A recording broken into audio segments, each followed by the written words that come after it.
Buongiorno a tutti. Allora, oggi sono vicino a Subiaco, sopra il paese di Subiaco, che comunque è un bel paese anche da visitare, ci sono dei monasteri, in particolare il monastero di Santa Scolastica e il monastero di San Benedetto, che sono tutti lungo una strada, detta appunto strada dei monasteri. Sono molto belli da visitare, molto interessanti anche dal punto di vista storico. Quello che però mi interessava vedere è un piccolo lago che si chiama Lago di San Benedetto, che si trova lungo il corso del fiume Aniene che passa da queste parti, e c'è un percorso nel bosco con dei ponti fino ad arrivare a questo laghetto che è ai piedi di una piccola cascata. Invece diluvia, quindi adesso sono in attesa magari che spiova un pochino. Io sapevo che ci sarebbe stato brutto tempo, ma speravo che non ci fossero queste condizioni così brutali. Comunque speriamo che entro breve cessi questa pioggia e ci vediamo dopo.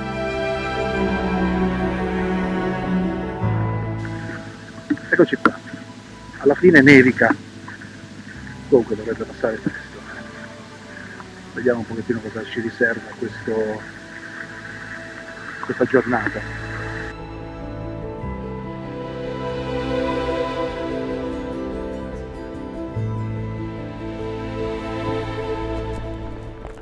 Questa è la cosiddetta Villa di Nerone, che è chiusa al pubblico, però è fondamentalmente il punto di partenza del sentiero.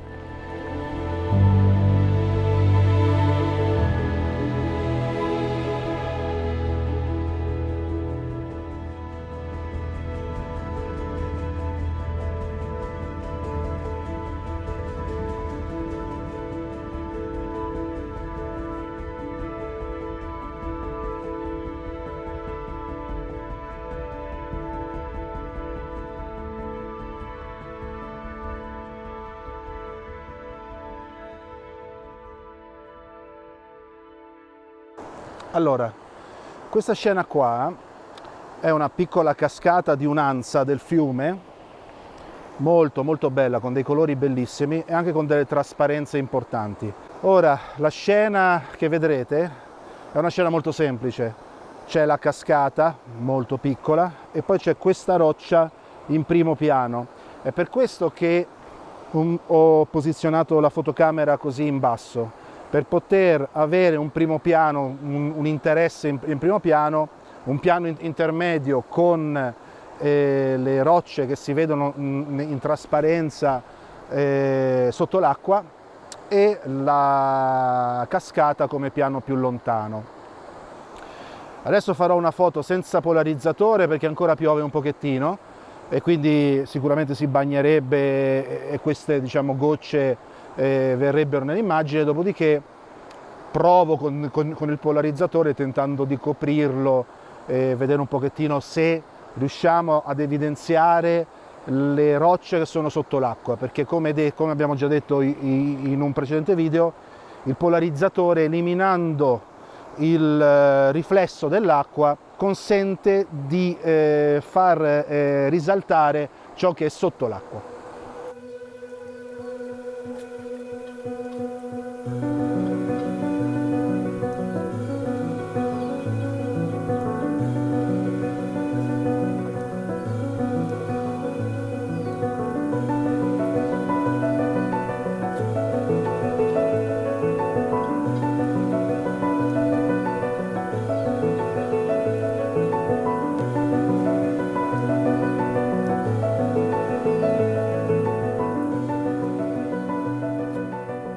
Allora, questa immagine qui fondamentalmente ha due elementi importanti. Il colore acquamarina della parte superiore della foto, sperando che il polarizzatore faccia il suo mestiere, perché c'è una luce molto piatta e quindi ha un effetto molto ridotto. Comunque ha questo colore turchese con queste striature di roccia sottostante, e quindi questo viene nella parte superiore dell'immagine. La parte inferiore dell'immagine invece è il masso con la piccola cascatina e l'effetto mosso. Non sto utilizzando un filtro ND, fondamentalmente perché non ho voglia, però diciamo che utilizzando tempi di scatti di un quarto di secondo, un ottavo di secondo, che sono quelli risultanti dalla luce ambiente, da un ISO il più basso possibile e da una chiusura dell'otturatore di almeno f11, più il polarizzatore che abbassa di 1-2 stop, si può comunque creare un effetto mosso nell'acqua. Diciamo che da un quarto di secondo a tempi più lunghi questo effetto mosso è già evidente. Per un effetto mosso superiore a questi tempi si ha quell'effetto molto lattiginoso, ma si perde la struttura del flusso dell'acqua e a me non piace. Quindi a me non piace fotografare con tempi troppo lunghi. Quindi tendo, almeno nell'ultimo periodo, a utilizzarli il meno possibile i filtri ND.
È ovvio che anche questo posto non è che può essere rispettato.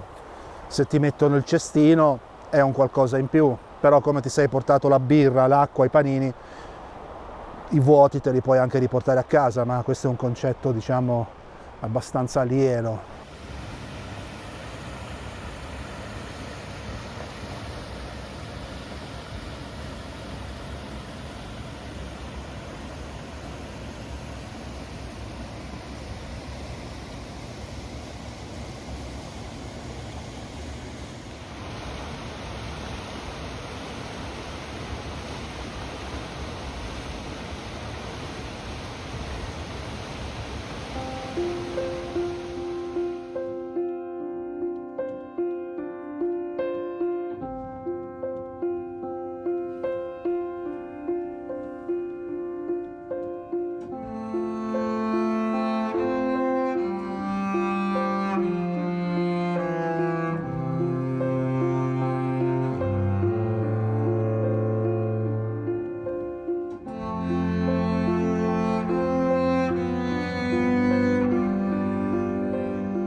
Allora, dopo aver fatto un po' di foto cosiddette cartolina, ho trovato una composizione veramente banale con questa roccia in primo piano, il piano intermedio sono sempre, diciamo così, le rocce sotto l'acqua e lo sfondo la cascata. Questa volta però farò una versione anche utilizzando un filtro ND.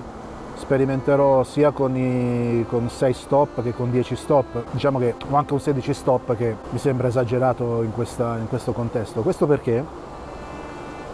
Per riprendere il movimento di queste bolle, questa schiuma che dovrebbe formare un arco. Quindi questa volta il polarizzatore non lo attiverò, ce lo metterò a polarizzazione minima perché sennò mi taglia tutti questi riflessi che invece sono utili per determinare questo effetto, e proverò con i filtri ND.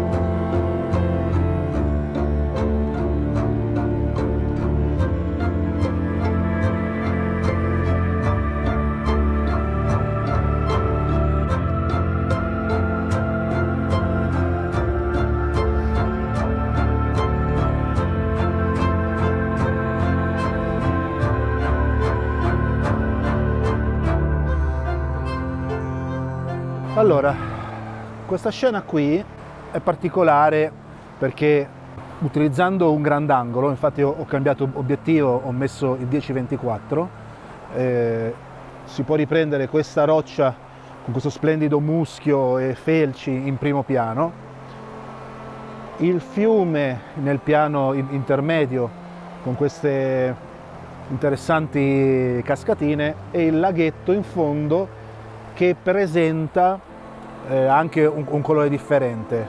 In ultimo piano abbiamo quelle rocce con il muschio sopra e quindi diventa una foto che ha un elemento di interesse su ogni piano focale e quindi vediamo come verrà.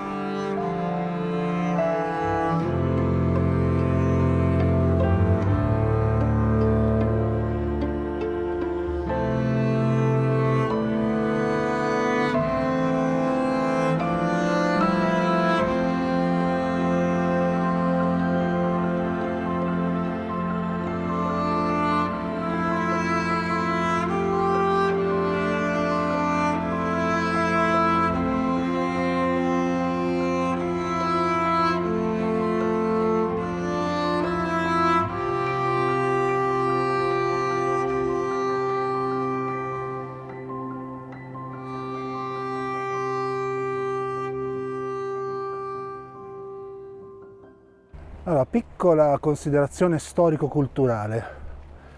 Anche questo è un altro dei posti incredibili che abbiamo nel nostro paese.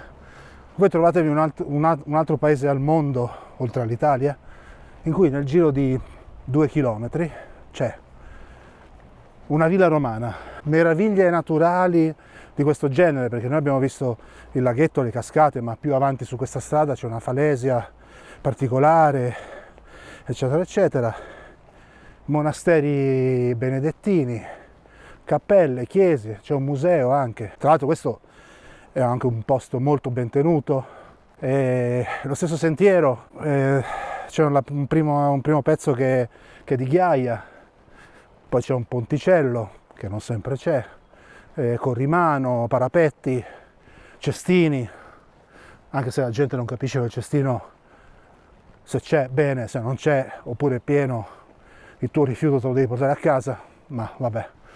E quindi sicuramente un posto che merita una visita.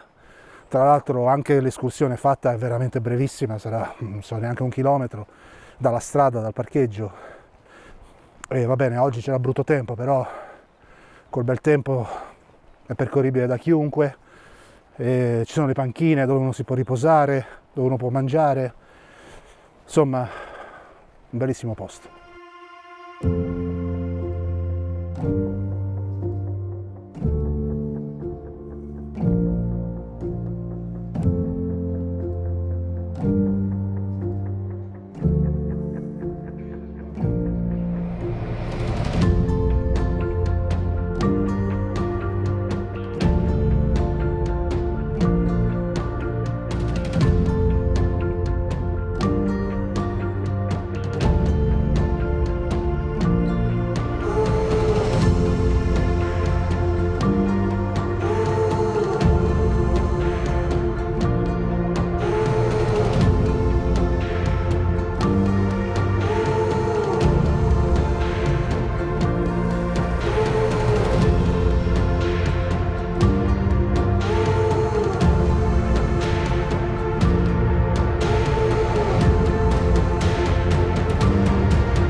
Questa giornata è finita,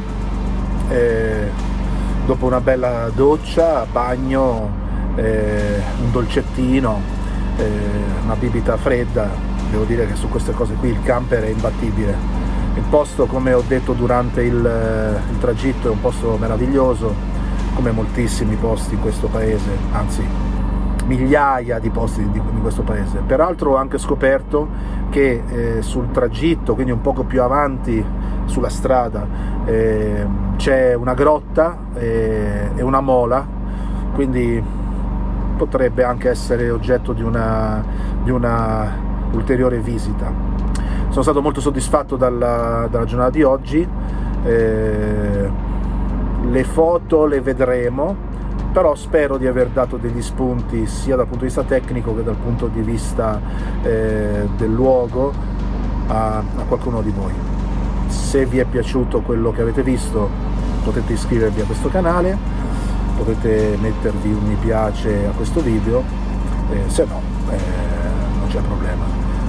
Vi ringrazio per l'attenzione e ci vediamo la prossima volta.